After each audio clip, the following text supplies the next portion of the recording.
Okay, hello and welcome. And next I am planning to show when we are doing this own engine that how this our project continues.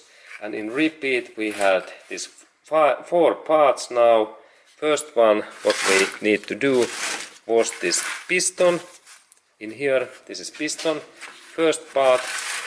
And second is this cylinder tube where piston moves. And third one was this, what we need to do is this crankshaft and connection rod.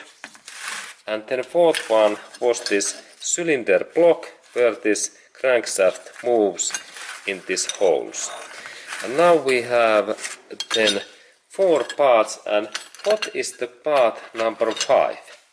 Okay, and then the idea is that when this part moves, there is situation that if we insert that our crankshaft only in one hole, what is like in that, only metallic hole in that way, or like in here that we have only one hole where this moves this part, there is situation that this crankshaft starts to move in that way and it vibrates, and that's we need something very lubricant part between that crankshaft and then this engine body. And this is interesting. What is this solution when we do? And there is solution that we need in here bearing. And here I have this bearing. We need to do then bearing, and this bearing it has been made so that there is two metallic these plates, curve, like the cylinder plates, this outside and inner area, and then we need to insert those small metallic balls, ball or rolls in between these two metallic parts, and then when we rotate that, this outer area is like fixed, and then when we rotate that inner area, it moves very stable and in plane. Okay, and that's our fifth part is bearings, and we need these bearings for this crankshaft, and they comes in these sides. In that way, when we have the cylinder block, we need to do this bearing same sides then that hole in this our engine block, and then we insert that bearing in there in that way, and then this our crankshaft, it goes in that hole in this way nicely, in that way.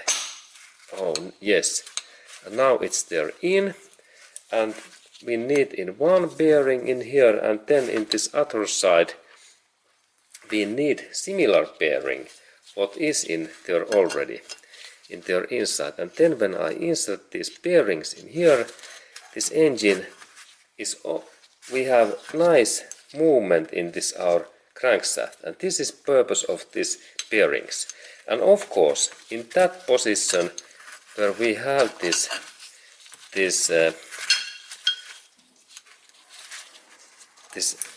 connection rod, in that area we can insert in there also very small similar bearings what are in my hand.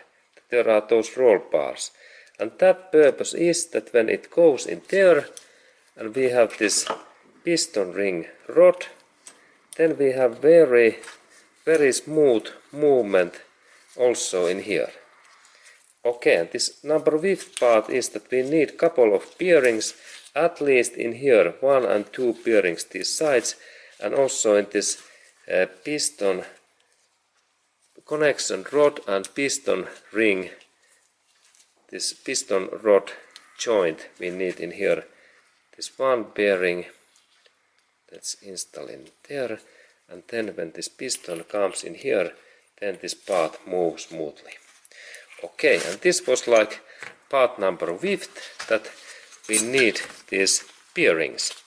And here we have these bearings in this position, and when we like to take those bearings out, we need to little bit like, because they in that way, now bearings is out. And number 5th part what we need to do is bearings. Okay, and then we go forward, and we have next bearing what now, next part, what is the part number 6, what we will see in next movie.